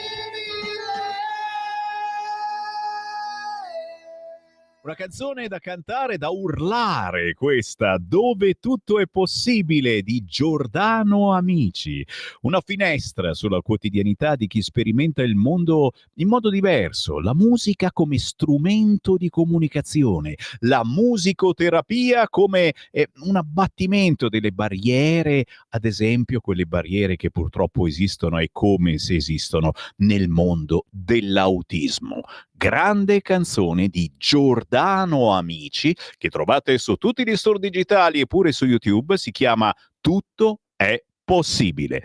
Con il buongiorno rinnovato, io sono Sammy Varin, faccio radio da quasi 50 anni, che vergogna, ragazzi, cos'è? Due anni penso, ho iniziato nel 77 e ci siamo quasi, praticamente ero un bambino, però vabbè, mamma mia, meglio che non lo dica, perché poi uno fa il calcolo, no, ma ho iniziato molto presto, ero proprio piccolo, avevo 11 anni nel 77, capisci? Capisci a me, fai il calcolo, non sono così vecchio, sei grande, come al solito dai sempre il meglio di te. E non è mia moglie che mi scrive sto messaggio. Uè, grazie, chiunque tu sia, ascoltatore ICE. Ciao Sammy Salvini. Questa è brutta e non, guarda che Saviano querela cani e porci perché ha sempre bisogno di soldi. Salvini dovrebbe sapere che insomma il fatto che abbia dato la mano a Saviano e lui gli abbia detto vergogna, vabbè, Dani, grazie del messaggio, sicura, grazie, no, ci mancherebbe, Salvini è stato un grande, c'è su tutti i giornali quest'oggi, tribunale. È chiaro che gli ha dato del mafioso, ha dato del mafioso a me, ha dato del mafioso a te, Simone, che lavori in una radio comunque vicina alla politica della Lega, e si sono incontrati ieri in tribunale e Matteo gli ha dato la mano e lui gli ha detto vergognati. Da qui in Piemonte da sempre la gente chiama la stampa la bugiarda, e sto per leggere oggi la stampa che se la prende a go contro la Lega. Non so veramente, il direttore ha mangiato pesante ieri sera. Lorenzo, visto che valgono così poco, per uno dei quadri di Bertinotti potrei offrire qualche decina di euro, ma non di più, la carità non si nega a nessuno. Ciao Lorenzo. Sì, ma ha detto veramente che va il ma poche decine di veramente, perché non è vero che Bertinotti, sai, era il classico comunista ricco, ma è uno stereotipo che vi siete fatti voi leghisti celoduristi. Vado sulla stampa perché tra poco abbiamo anche qui Parlamento, bada bene, e voglio capire perché ce l'hanno con noi. La stampa, è bello il riquadro centrale, nessun rimorso, con la foto di Alessandro Impagnatiello, solo rimorsi con la foto del bagnino Matteo Formenti, che si è tolto la vita perché pensava a quel bambino che è morto nella sua piscina e lui non se n'è accorto, non ha potuto fare niente. E capite la differenza. Vado all'interno, pagina 6, oltre a Meloni che cede a Donald dazi al 10% sostenibile, riarmo stopa Salvini, scrive a pagina 6 La Stampa. La Premier è la prima leader europea a dirsi favorevole alle tariffe, segnale all'alleato sulle spese per la difesa, scelta fatta con Giorgetti. Scrive l'inviato Ilario Lombardo: non penso che in quella percentuale ci sia forte impatto sulle aziende. Al presidente USA ho detto che la determinazione usata con Israele e Iran va adottata per Ucraina e Gaza. Intanto, insomma, ha parlato con Giorgetti e si è messa d'accordo, perché la Lega, lo sapete, non è per niente contenta di spendere soldi per le armi. Un po' più in basso, il capogruppo in Senato Romeo: gli investimenti siano compatibili con il nostro debito. La Lega apre ma mette i suoi paletti: nessun taglio a scuola, sanità e il welfare. Il retroscena di quest'oggi sul quotidiano La Stampa di Federico Capurso: Donald Trump ha imposto agli alleati europei della NATO un aumento degli investimenti militari, la Lega è il partito più trampiano del governo, eppure si dice contrario a spendere di più in armi. Posizione scomoda per Matteo Salvini. Non può dirsi scontento dell'approccio del presidente USA, e visto che Giorgia Meloni ha appena sottoscritto l'incremento al vertice NATO dell'AIA, non può nemmeno restare nelle file dei partiti pacifisti e sconfitti, senza contare che una parte di questi ulteriori investimenti potrebbe interessare proprio il Ministero delle Infrastrutture di Salvini. Alberto Bagnai dichiara: le spese militari al 5% sono un obiettivo irraggiungibile e insostenibile socialmente. Ragazzi, paginone quest'oggi, anche chiaramente se vuole mettere in difficoltà la Lega. Pagina 6 del quotidiano La Stampa sulla Lega che dice no all'aumento delle spese militari. Se non foste contenti, c'è anche la pagina dopo, certo, pagina 7, sempre della Stampa: l'aumento della spesa militare dell'Italia scatterà solo nel 2027. Nelle pieghe delle norme europee l'alibi perfetto per rinviare la decisione. Ma cosa ti dicevo, ragazzi? È una balla, non ci cascate, è tanto per un pur parler con Trump, per evitare un po' di dazi. Di spalla il taccuino di Marcello Sorgi potrebbe proseguire tranquillamente nell'attacco contro Matteo Salvini e contro di voi, perché si intitola Matteo contro se stesso. Chiaramente si parla del leader del Carroccio esposto su due fronti, con la Premier che dialoga faccia a faccia con De Donald, la partita è persa in partenza, ma anche con riguardo all'inseguimento dell'ex alleato del governo giallo-verde Conte, che presenta alla Camera una mozione per riaprire i rapporti con Mosca per i fornimenti energetici e va all'Aia nei giorni del vertice a manifestare contro l'Alleanza Atlantica. Te l'ho detto, si sono svegliati male, quello del quotidiano La Stampa, e non lo so, oggi è così. Che ci volete fare? Perché tu dici gli altri giorni non è finita. Giri ancora pagina sulla Stampa, ragazzi. Oggi davvero è da acquistare il quotidiano La Stampa. Chiaramente poi lo leggete e lo regalate al vostro vicino di casa comunista. Terzo mandato, ultimo atto. Centrodestra ancora diviso, Fratelli d'Italia mette la Lega all'angolo. Oggi in commissione al Senato stop al testo salviniano, dopo i negoziati la frenata di Donzelli, non lo votiamo. Quelli della Stampa già prevedono, fanno i fattucchieri quelli della Stampa. Antonio Tajani: non è un tema nel programma di governo, noi di Forza Italia siamo sempre contrari, è una questione di principio. Si parla di terzo mandato, ragazzi. Vogliamo far vincere il PD nel Veneto, ci teniamo tanto noi di centrodestra, soprattutto gli amici di Forza Italia che a quanto pare occhieggiano al PD su certi argomenti. Donzelli: Se ci fosse stato l'accordo tra Lega e Forza Italia avremmo votato, ma in questo momento l'intesa non c'è.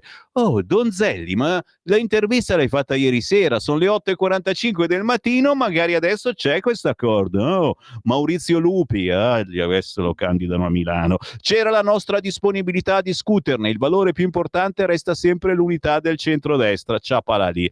Siamo sul quotidiano La Stampa. Non è finita, tu dici, ma ce l'hanno con la Lega? No! Sul quotidiano La Stampa, pagina 16, Saviano in aula, botta e risposta con il ministro, un bel trafilone firmato Irene Famà che parla naturalmente di Saviano e Salvini, e chiaramente Salvini che dà la mano a Saviano in tribunale, e lui gli risponde senza dargli la mano con un vergognati. È finita? C'è quasi il qui Parlamento, manca poco, perché io giro ancora la pagina, ti giuro non vi sto prendendo in giro, so che non mi credete, voi pensate che mi invento le notizie, sono ancora sulla Stampa, pagina 16, Salvini, rivedere il reato di tortura, le opposizioni, pura propaganda, la Lega, tutela processuale per gli agenti della penitenziaria e l'uso del taser in carcere, dura Ilaria Cucchi, senatrice AVS, giù le mani, si occupi di trasporto, e naturalmente Forza Italia, sarà che l'abbiamo battuta nei sondaggi, si smarca.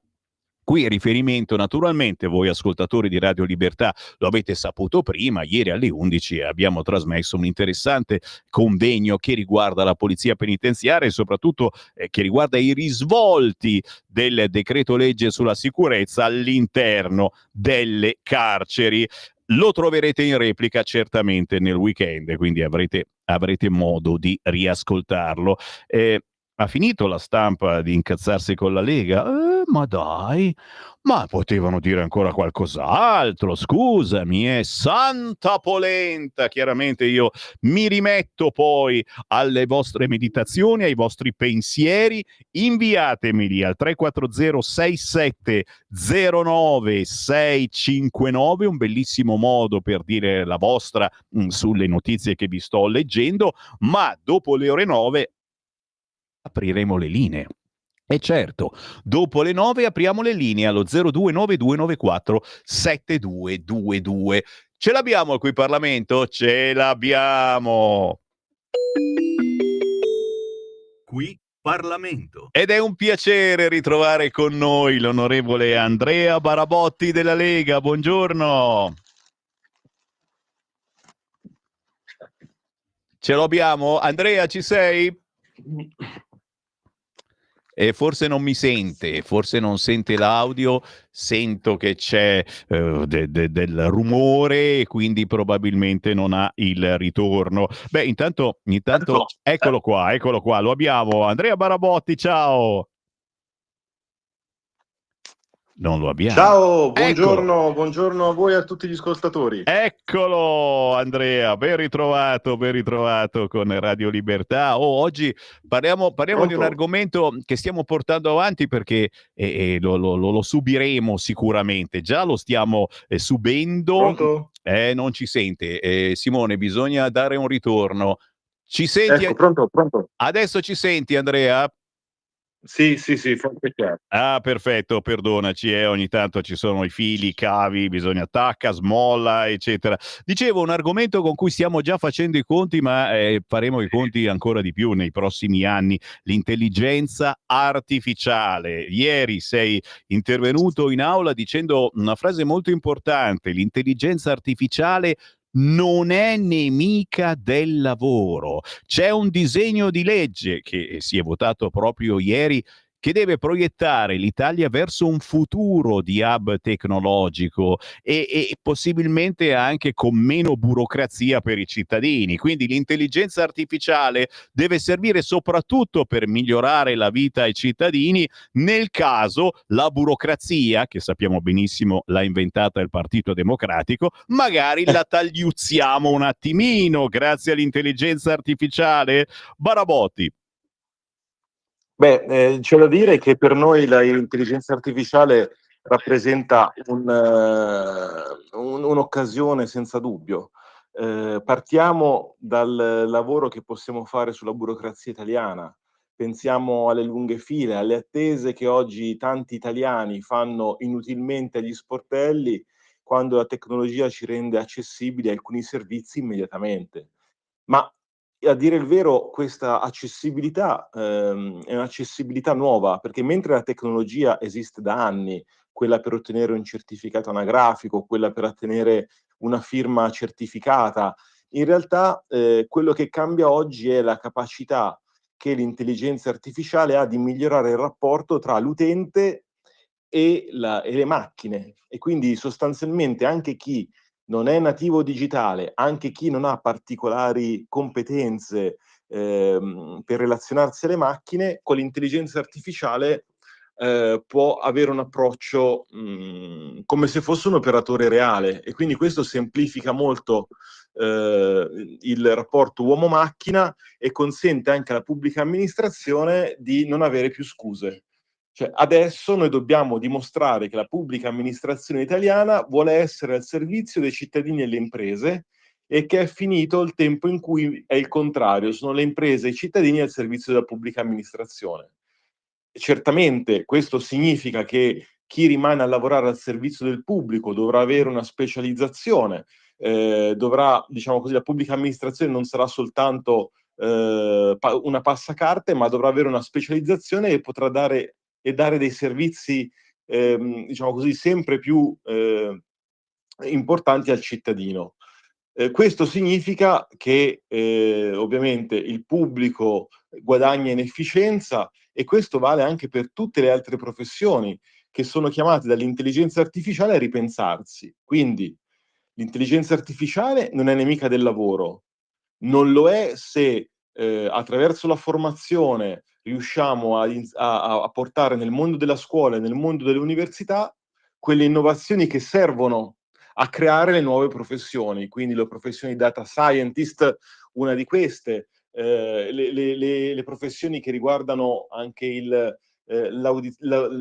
auditor dell'intelligenza artificiale, insomma tante altre professioni che si creeranno e che quindi tocca allo Stato accompagnare questo percorso, perché noi, lo ribadiamo all'interno della legge, vogliamo che l'intelligenza artificiale in Italia, in Europa e ovunque tenga l'uomo al centro e non le macchine, quindi superando questi rischi e questi spauracchi che la sinistra agita, perché come al solito chi non vuole l'innovazione, come al solito chi non vuole una macchina pubblica efficiente, agita lo spauracchio dei robot e dell'intelligenza artificiale che ci sottomettono, e diciamo così, senza fare il bene poi dopo dell'Italia e del suo progresso. È chiaro, ma chiaro, è la famosa sinistra dei no, no, no, che conosciamo molto, molto bene.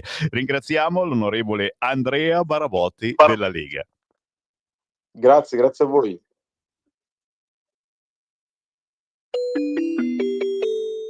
Qui Parlamento. No, davvero, non dobbiamo avere paura dell'intelligenza artificiale, anche se fa paura, certamente, e bisogna governarla, ok? Con un bel disegno di legge, facendo squadra possibilmente tra Parlamento, governo e opposizione, sarebbe stupendo, ma quelli per partito preso, è il caso di dirlo, dicono no, no, no a qualunque cosa dica il governo. 8:54, una manciata di minuti, e ci saranno anche le vostre chiamate allo 0292947222. Stiamo inquadrando la prima pagina del quotidiano Libero, perché appunto c'è la resa dei conti. Salvini-Saviano, duello in tribunale, ragazzi miei, ma io entro subito all'interno di Libero. Libero è l'unico che oggi insiste sulla Gaza-Cola. Con Simona Pletto, no a merce israeliane, l'ira degli ebrei per i boicottaggi della Coop. C'è un nuovo slogan che aleggia tra i corridoi silenziosi dei supermercati: boicottare è un atto etico. Ma quando lo scaffale si fa tribuna e la spesa quotidiana diventa dichiarazione politica, Il confine tra impegno civile e propaganda si fa sottile, tagliente. Da 5 giorni Coop Alleanza 3.0, la più grande tra le cooperative del gruppo con 350 punti vendita in 8 regioni, ha deciso di eliminare dagli scaffali alcuni prodotti israeliani. In cambio ha introdotto nella sua piattaforma online Easy Coop la Gaza Cola, una bibita palestinese dal sapore di militanza, il sapore proprio, venduta a 1,15 € la lattina. E pare che ci sia solo via internet per il momento, sulla piattaforma online Easy Coop, la Gaza Cola, eccola qua, per sistemare una volta per tutte la situazione a Gaza e quindi far sì che non ci siano più morti in coda per avere cibo, eccetera. Dovete bere la Gaza Cola. Per dare un metro di misura, solo in Emilia-Romagna sono 300 i comuni coinvolti, esclusi quelli del Riminese. Il ricavato è destinato alla popolazione di Gaza. Il messaggio meno sottile di quanto si voglia credere. A essere colpiti dal delisting etico sono stati i prodotti che vi dicevo, quelli che arrivano da Israele, le arachidi, la salsa taina, i prodotti SodaStream, tutti realizzati da aziende israeliane. Ripeto, non mi citano il pane azimo, che a me piace tantissimo e che fanno, sappiamo bene, da quelle parti, e anche il pompelmo. Il pompelmo Jaffa, pure lui israeliano, pare che non sia stato censurato alla Coop. Poi prosegue l'articolone a pagina 8 del quotidiano Libero sulla Gaza Cola, che ieri, ripeto, c'era riquadro su ogni quotidiano, sia di destra che di sinistra, che quelli che dicono che non sono né di destra né di sinistra, una pubblicità della miseria sulla Gaza Cola. A pagina 10 di Libero torna la Barbie brigatista, signori. Sì, lo scandalo di Trento, c'è l'autore che insiste, dice c'è nostalgia per quei tempi. Ma che cazzo dice questo? Pagina 10 di Libero, si dimette la rappresentante studentesca che si era fatta fotografare con la maglietta shock, quella di Barbie Brigate Rosse. Sul web invece gli stampatori sparano, la frustrazione dei lavoratori confluiva nella direzione giusta. Quando c'erano le BR, le frustrazioni del lavoratore venivano fatte confluire nella direzione giusta, verso l'alto, verso i padroni e non verso l'ultimo dei poveracci. La classe politica e il popolo che la sostiene mi fanno guardare al terrorismo rosso con una certa nostalgia. Questo è il pensiero che cerco di respingere, come cerchiamo di respingere un amore tossico. Questa è parte del testo pubblicato sulla pagina Ignoranza, Ignio con 2 N, su Instagram, e la maglietta che raffigura la Barbie in versione Brigate Rosse. Uno dice, ma è tutto vero sta cosa? È tutto vero, sì, ragazzi. Pagina 10 di Libero, e non ne parla nessuno perché è meglio non dirle ste cose, ma a quanto pare c'è qualcuno che molto seriamente le fa notare. Poi c'è un dramma, chiaramente, lo ricorda Pietro De Leo, siamo sempre sul Libero, il dramma della festa dell'unità che è saltata a Fiesole. A Fiesole non c'è unità neanche a capo del PD. Il mancato svolgimento quest'anno della festa dell'unità a Fiesole è un colpo nel mondo del PD e di tutto ciò che si riallaccia alla tradizione della sinistra italiana. Dopo 73 anni non ci sarà più la festa dell'unità a Fiesole, niente pastasciutta antifascista, che tristezza, perché non si trovano più militanti che facciano questa manfrina, chissà mai anche ogni tanto uno schizzo di intelligenza tra gli amici del PD. Ci fermiamo, sono le 9 o quasi, c'è la pausa musicale. C'ho Nicole Behar, ragazzi, con un salutino anche minimo. Questa è bravissima ballerina, presentatrice, gran bella ragazza e anche da un po' di anni cantante, simpaticissima. Cosa c'hai? Il gingoletto e poi lei saluti? No, direttamente do la linea a lei, Nicole Behar. Ciao Sammy, grazie che riesci sempre a trovare uno spazietto per me nel tuo programma. Per chi non mi conoscesse, sono Nicole Beare, sono una ballerina e cantante e performer che lavora in diversi ambiti del mondo dello spettacolo. È uscito da poco il mio singolo Come Home, che sta ottenendo un buonissimo riscontro e sono veramente felice. Sui social lo stanno ascoltando, le radio lo stanno trasmettendo, quindi questa cosa mi riempie veramente il cuore. Spero tanto piaccia anche a voi, vi mando un bacione a te e a tutti gli ascoltatori di Radio Libertà.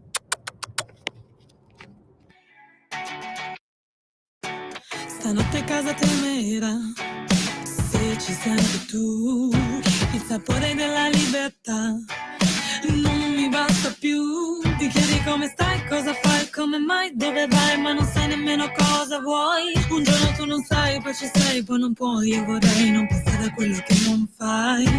Sai, avrò cura di te. Baby come home, home, home.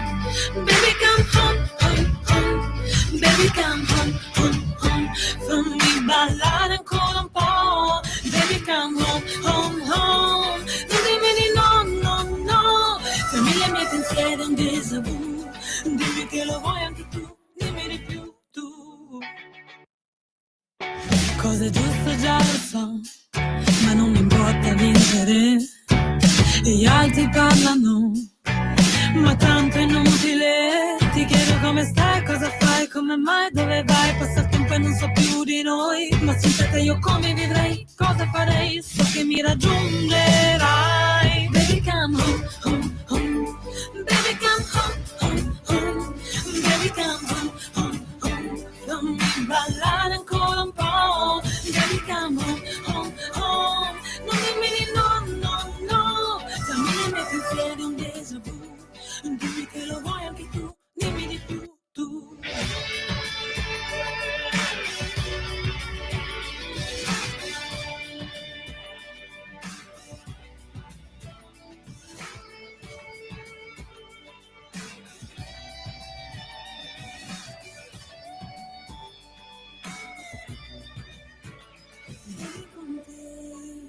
Smetto di chiedermi il perché e sai, avrò cura di te. Baby come home, home, home. Baby come home, home, home. Baby con te io so, lasciami andare ancora un po'. Baby come home, dimmi di no, no, no. Non dimmi di no, dimmi che lo vuoi anche tu, dimmi di più. Baby come home. Come on, dai, dai, che bella questa canzoncina simpatica, frizzante, da parte della ballerina Nicole Beare, scritto con la H. Dalla febbre del sabato sera di Lele Di Nero al Gravity Circus in giro per l'Italia e per l'Europa, l'è sempre in giro sta ragazza, cercatela su Instagram, ha non so quanti fans ossequiosi. Nicole Beare con Come Home. 3 minuti dopo le 9 del mattino, il Sammy Varini in questo momento apre le linee telefoniche. Solo un quarto d'ora, quindi dovete essere molto veloci perché poi abbiamo qui Europarlamento. Il più veloce chiami 0292947222 e dica quello che vuole su qualunque argomento che riguardi i quotidiani di quest'oggi. Ruggero mi ricorda, grande Sammy, buona giornata, tieni sempre presente che stai leggendo su strumenti informativi sinistri, La Stampa Farlocca, La Repubblica delle Banane, Il Falso Quotidiano. Vero Ruggero? Sì, io leggo un po' di tutto, ma sono comunque, come abbiamo visto sulla stampa, quotidiani che poi vengono ripresi nelle conversazioni dei talk show in televisione, e il fatto che oggi La Stampa attacchi in maniera così potente la Lega è un segnalino da non sottovalutare. La Stampa 0292947222. C'è anche un imam che vuole parlare, tra poco lo trasmettiamo perché se no si incazza se non lo faccio parlare. C'è un imam al telefono, sentiamo la telefonata prima. Pronto? Non sono l'imam io. Oh, e questa è già una buona notizia. Anche se porto la barba, ma non lunga, però comunque non sono turbante.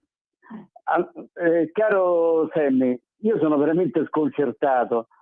da questo sbruffoncello da 4 soldi, questo guitto di regime. E quando dico guitto gli faccio un complimento, perché i guitti una volta facevano divertire, è un nobile mestiere. Sto parlando del compagno Roberto Saviano, con un'arroganza, una prosopopea, andata ad aggredire, se c'è un bonaccione, tu lo conosci bene, lo sai, nel mondo questo è proprio Matteo Salvini, uno proprio che non farebbe mai una rissa con nessuno, l'ha riempito di improperi, di insulti, ma lui è sempre stato un guitto di regime. Lui c'è una sentenza passata in giudicato che ha dimostrato che metà del libro Gomorra l'ha copiata da un articolo di giornale, da articoli di giornali. Cioè noi stiamo parlando di uno che si atteggia vittima del regime, ma lui non è Solzhenitsyn, non è Siniatsky, non è Brodsky, va bene? Quelli rischiavano la galera e i gulag. Lui è solo un volgarissimo sbruffoncello fallito che ha aggredito una persona come Matteo Salvini, pacifica, sapendo di avere le spalle coperte dall'intelligenza e dal potere italiano. Gli ha dato del buffone in diretta TV, con insulti vari. Per cortesia, sono incazzato questo fatto.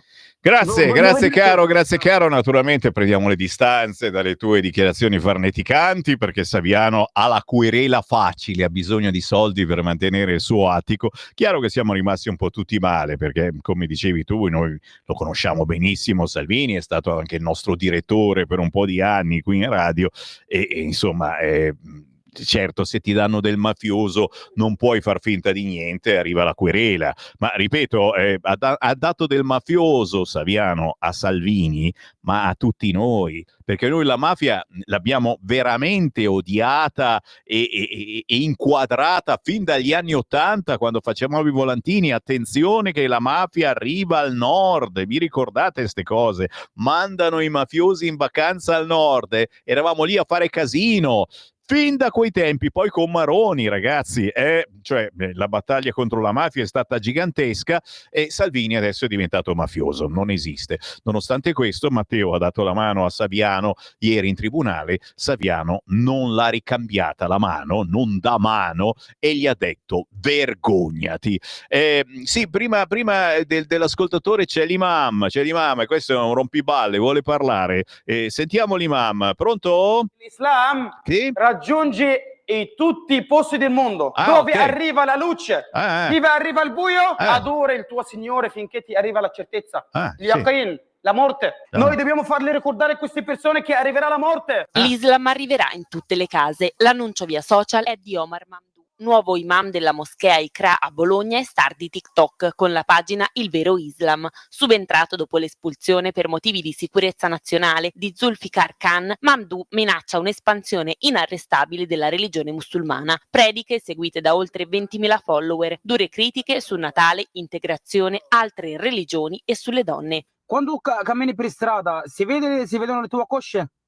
Sì, il musulmano, l'aura e parti intime che si deve coprire tra il ginocchio e l'ombelico. Lo stai facendo? Mamdouh apre sui social ma sbatte la porta in faccia alle nostre telecamere. Né lui né nessun altro frequentatore della moschea vogliono commentare. Il velo, dice su TikTok, volete toglierlo? Andiamo nelle chiese, anche le suore indossano il velo. Mamdouh va espulso senza se e senza male. Le sue farneticanti prediche sono una minaccia concreta, incompatibile con i nostri valori. Garantire la libertà religiosa non è via libera a criminalizzare i nostri costumi, la libertà delle nostre donne e lo sfregio dissacrante della cristianità. Un caso che riaccende il dibattito anche politico su predicazione, sicurezza e social. Siamo impegnati per la tutela non soltanto del nostro paese, per la non applicazione della Sharia, ma anche per la tutela delle donne, a cui vogliamo che nei luoghi pubblici sia tolto il velo integrale. Così la Cisint, e tra pochissimo avremo Silvia Sardone in qui Europarlamento. Carino il nuovo imam di Bologna, quello di prima l'abbiamo espulso perché aveva minacciato a destra e a sinistra anche il nostro Alessandro Morelli. Adesso è arrivato questo che è veramente un bel simpaticone. 0292947222. Pronto? Buongiorno Semi dal Veneto. Prego. Antonello, buongiorno.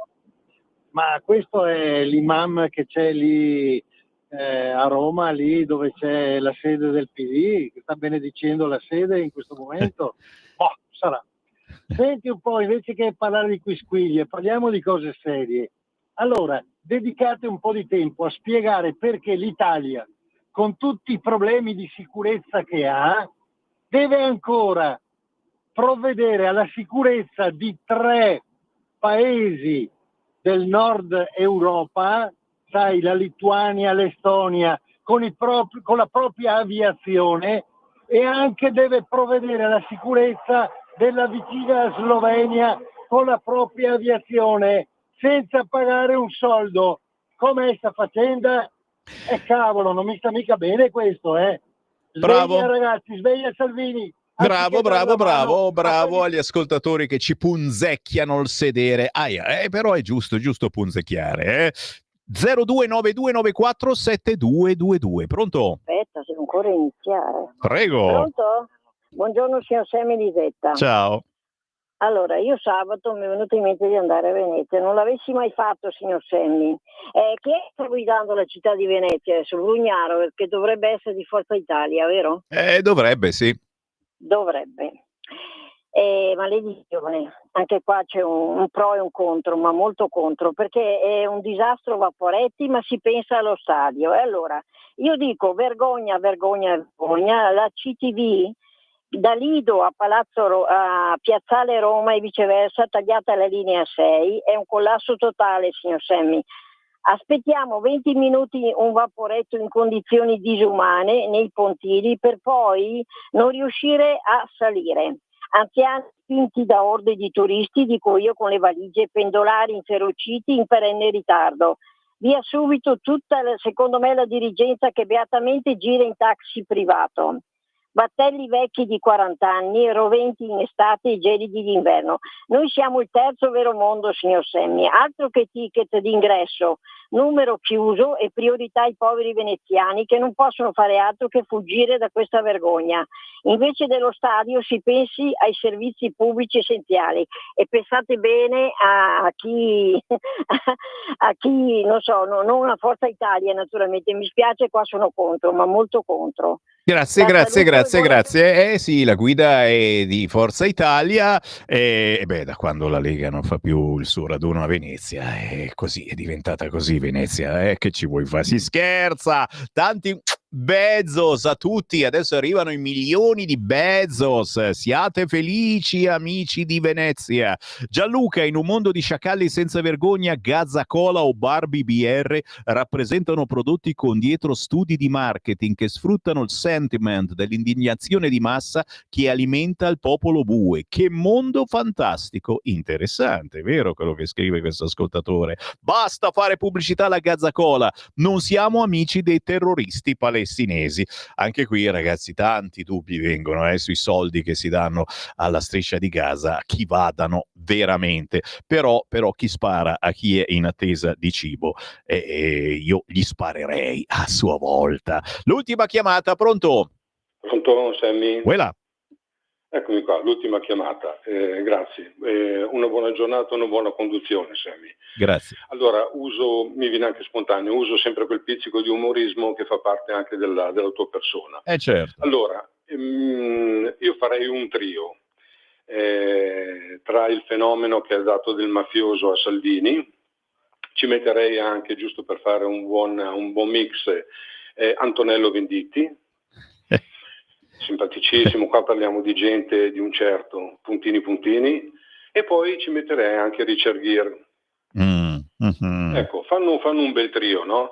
Sembra il trio di un tempo, le sorelle fatti più in là, ecco, e loro sono fratelli, perché se vi ricordate Antonello Venditti, se qualcuno ha visto un po' di tempo fa il video su YouTube, quando stavano parlando che lui si avvirò alzandosi dalla sedia Venditti, andandogli vicino a dire: ma che cosa stai parlando delle ruspe? Qualcuno forse si ricorderà. E Salvini, come al solito, tranquillo, impeccabile, è rimasto lì annuendo, però. E un altro Richard Gere. Io poi personalmente, dal fatto di Venditti, anche lì altro fenomeno, come dicevo, dalla scorsa estate, quando ha manifestato la sua ignoranza, che ha un suo a un suo spettacolo è stato interrotto da una persona disabile, ha avuto da dire anche a quello. Le sue canzoni, vabbè, ci può stare qualche cosa, ma a me non mi ha mai attratto, ma lui come persona proprio pollice in giù, proprio 0-0. Ecco, questo trio andrebbero bene a fare colazione insieme con un caffè con la grappa al mattino, ecco, tutto qua, questa stupidata qui. Però verso Salvini ci ho messo dentro appunto Richard Gere, Venditti e poi Saviano è un altro di quelli. Grazie caro, ideologia, certo, Venditti è bravissimo eccetera, ma i suoi concerti sono dei comizi e quindi se lo interrompi, chiunque lo interrompa, se lui percepisce che avevi qualcosa da dire e non eri d'accordo con lui, ti attacca. In questo caso era successo con una ragazza disabile. L'intelligenza artificiale, oltre a lavorare al posto nostro, pagherà anche le pensioni al posto nostro. Bravo Dario, ne abbiamo parlato prima con l'onorevole Barabotti. C'è un disegno di legge importantissimo che deve guardare avanti in questo caso, è vero. Basta qui, basta là, ci sono terapie liberatorie che qualche volta possono servire a farti stare meglio, sì, c'è chi si fa chiudere in una stanza e spacca tutto, c'è chi fa yoga, c'è anche chi si impegna e si sfoga urlando a squarciagola e c'è chi ascolta Sammy Varin su Radio Libertà. Grazie a una terapia liberatoria, ascoltare la non rassegna stampa di Sammy Varin ogni mattina dalle 7:30 alle 9:30, ma anche dalle 11 a mezzogiorno, e oggi giovedì finiamo un po' prima perché c'è la Lega Liguria, ma riprendiamo poi la nostra rassegna stampa alle 11. In replica la sera, intorno alle 20:30 c'è un estratto di rassegna stampa e anche la domenica a mezzogiorno. Questo per farvi capire, dovete essere un po' duri d'orecchie a non capire, che è ritornato Sammy Varin dopo una pausa forzata di qualche tempo per sistemare problemi di cuore, ma cuore proprio. Adesso pare che funzioni, speriamo. Sì, mi fermo. Abbiamo parlato prima con l'imam di Bologna, gran simpaticone, e penso che proseguirà l'argomento anche sui problemi dell'immigrazione incontrollata e di certi immigrati che pensano di fare quello che vogliono perché sono clandestini. Sì, nel qui Europarlamento arriva adesso Silvia Sardone, poi io mi fermo, chiaramente il resto della programmazione con il nostro direttore Sallusti e con Giulio Cainarca, che oggi mi pare sia assente, ma abbiamo uno scimmia, se non erro, che lo sostituisce, grandissimo, e poi alle 11 si ritorna insieme. Grazie per il gentile, mica sempre ascolto, ma intanto mi avete ascoltato. A più tardi. Stai ascoltando Radio Libertà, la tua voce libera, senza filtri né censura. La tua radio.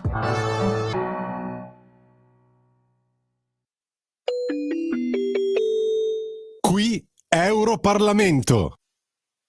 Benvenuti su Radio Libertà, canale TV 252, Radio DAB. Ospite di Qui Europarlamento l'onorevole Silvia Sardone, europarlamentare Lega e vice segretario federale. Benvenuta. Grazie. Allora, partiamo subito con l'ultima notizia dall'Europa. 27 milioni per finanziare gli studi su immigrazione e accoglienza e sul progetto del Corano europeo.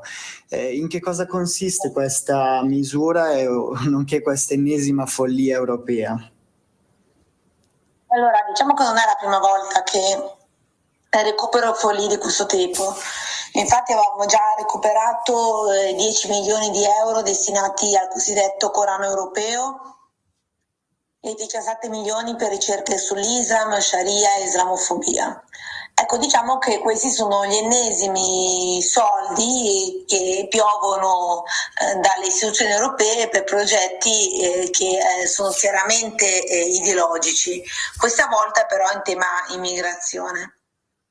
Quindi guardando le banche dati dei finanziamenti dell'Unione Europea, spulciando un po', ho trovato 27 milioni di euro in gran parte dal Consiglio Europeo della Ricerca a studi sui migranti, accoglienza e ONG. C'è un progetto dell'Università di Hannover di più di 5 milioni su come chiedere ai potenziali migranti in quale luogo si sentirebbero a casa.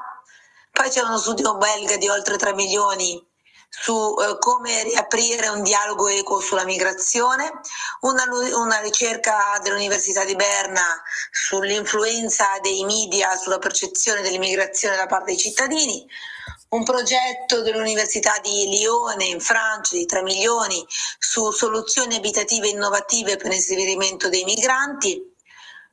Insomma, poi ce n'è un altro sull'uguaglianza per i migranti in cerca di lavoro. Poi ci sono altri progetti invece legati alle ONG, uno dell'Università di Barcellona, 5 milioni di euro, intitolato Uno strumento predittivo per aiutare le ONG a gestire meglio le esigenze dei migranti. Poi ce ne sono anche di italiane, non è che non sono solo straniere, c'è l'Università di Modena, quella di Reggio Emilia, che hanno fatto una piattaforma per le narrazioni sulle migrazioni passate e presenti, che è costata ben 3 milioni di euro. E poi anche l'Università di Genova con uno studio da 2 milioni e mezzo per spiegare il nesso tra rotte dei migranti e solidarietà.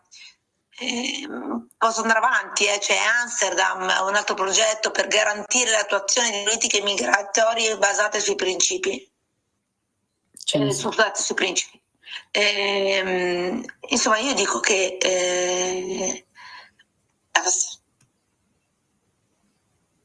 cioè abbiamo già sprecato troppi soldi nostri per pura ideologia.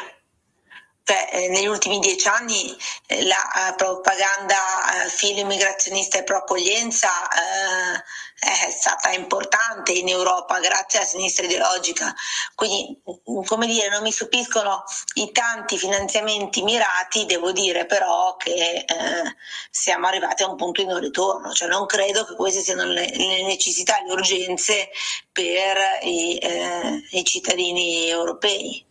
Ecco, sempre, anche in Italia, come dicevi prima, sempre più spesso comunque si segnalano episodi che fanno pensare a una crescente islamizzazione culturale anche da noi, soprattutto in ambiti scolastici come le scuole e infanzia. Stiamo sottovalutando il problema secondo te o comunque che cosa bisogna fare per difendere i nostri valori, le nostre identità? Vi do una notizia che abbiamo trovato ieri sera e che ho fatto uscire sui giornali insieme al capogruppo in commissione istruzione Sasso, e cioè a Civitavecchia in una scuola elementare, tra l'altro questa cosa ce l'hanno segnalata anche le mamme della scuola e il nostro consigliere comunale Antonio Giammusso. Ecco, hanno dovuto fare un lavoretto questi bambini e che lavoretto era? Era un angelo che legge il Corano. C'è stata prima la scuola chiusa per Ramadan a Pioltello, la merenda vietata all'intervallo a Soresina, quella per non aiutare gli studenti islamici a digiuno per il Ramadan. Poi ci sono stati i corsi per insegnare a come mettere il velo ad abete grasso e poi tantissime gite da Treviso a San Giovanni a Savona, organizzate da asili, scuole e moschee, scuole dove nelle moschee, per ascoltare gente che ha parlato anche di guerra santa, oppure di quanto fosse importante mettere il velo come richiesto da Dio. Bambini 7-8 anni, siamo a un punto di non ritorno. Noi dobbiamo fermare l'islamizzazione dell'Europa che parte dalle nostre scuole. L'educazione dei nostri figli non può essere lasciata a imam o a insegnanti comunisti. Io capisco che la sinistra sarà anche felice, magari applaudirà come sempre anche questa scelta di questa scuola che decide di fare lavoretto con l'angioletto che legge il Corano. Io credo che sia una pericolosa deriva che consegna persino i più piccoli ad una propaganda islamista e non è accettabile. Non è il lavoretto in sé, è quello che significa quel lavoretto. Assolutamente, assolutamente. Mentre sempre rimanendo in Italia, il tema del decreto sicurezza sta tenendo banco nel dibattito pubblico, no? Quali sono gli obiettivi principali e in che modo il decreto sicurezza si differenzia dalle altre norme, dalle altre misure che sono state adottate? Il decreto sicurezza è stato un decreto fortemente voluto dalla Lega, abbiamo ricevuto un'opposizione incredibile, è durato più di un anno la discussione del decreto, da quando è stato depositato il primo disegno di legge a quando poi è stato approvato il decreto, e contiene cose importanti per i cittadini, no? Difendiamo il diritto di proprietà e facilitiamo gli sgombri facili, e cioè il fatto che se ti occupano una casa tua in 24 ore ti possono sbattere fuori. Ora è sulle prime case, la volontà della Lega è di estenderlo anche alle seconde e terze case. Per quanto riguarda i blocchi stradali che fanno gli sciroccati di ultima generazione per convincerci che manca mezz'ora alla fine del mondo, calpestando spesso, no, il diritto al lavoro di lavoratori che si devono recare al posto di lavoro, o hanno bloccato anche ambulanze, ecco. Da questi personaggi non potranno più fare queste cose senza avere delle sanzioni. Ci sarà più tutela per le forze dell'ordine, quindi difendiamo chi ci difende, a partire dalla tutela legale che comunque gli verrà pagata. Io credo anche per quanto riguarda le donne incinte, le rom incinta, che hanno accumulato condanne di decenni senza mai scontare un giorno proprio perché è incinta, ecco, anche loro finalmente potranno finire in carcere. La sinistra è allergica alla sicurezza e alle forze di polizia. Per loro intervenire sulla sicurezza è un fastidio, per noi è la prima delle libertà. Arrivano anche a difendere le ladre che si fanno scudo dei bambini, cercano di difendere gli occupanti abusivi di prime case, fanno i piangina per i disobbedienti civili se rischiano conseguenze penali. Io credo che invece sia assolutamente una misura di buonsenso, anzi dovevamo fare di più. Esatto. Bene, grazie a Silvia Sardone per il suo intervento e grazie a voi, grazie. Buon proseguimento sui canali di Radio Libertà. Grazie, ciao. Qui Europarlamento. Va ora in onda la rassegna stampa.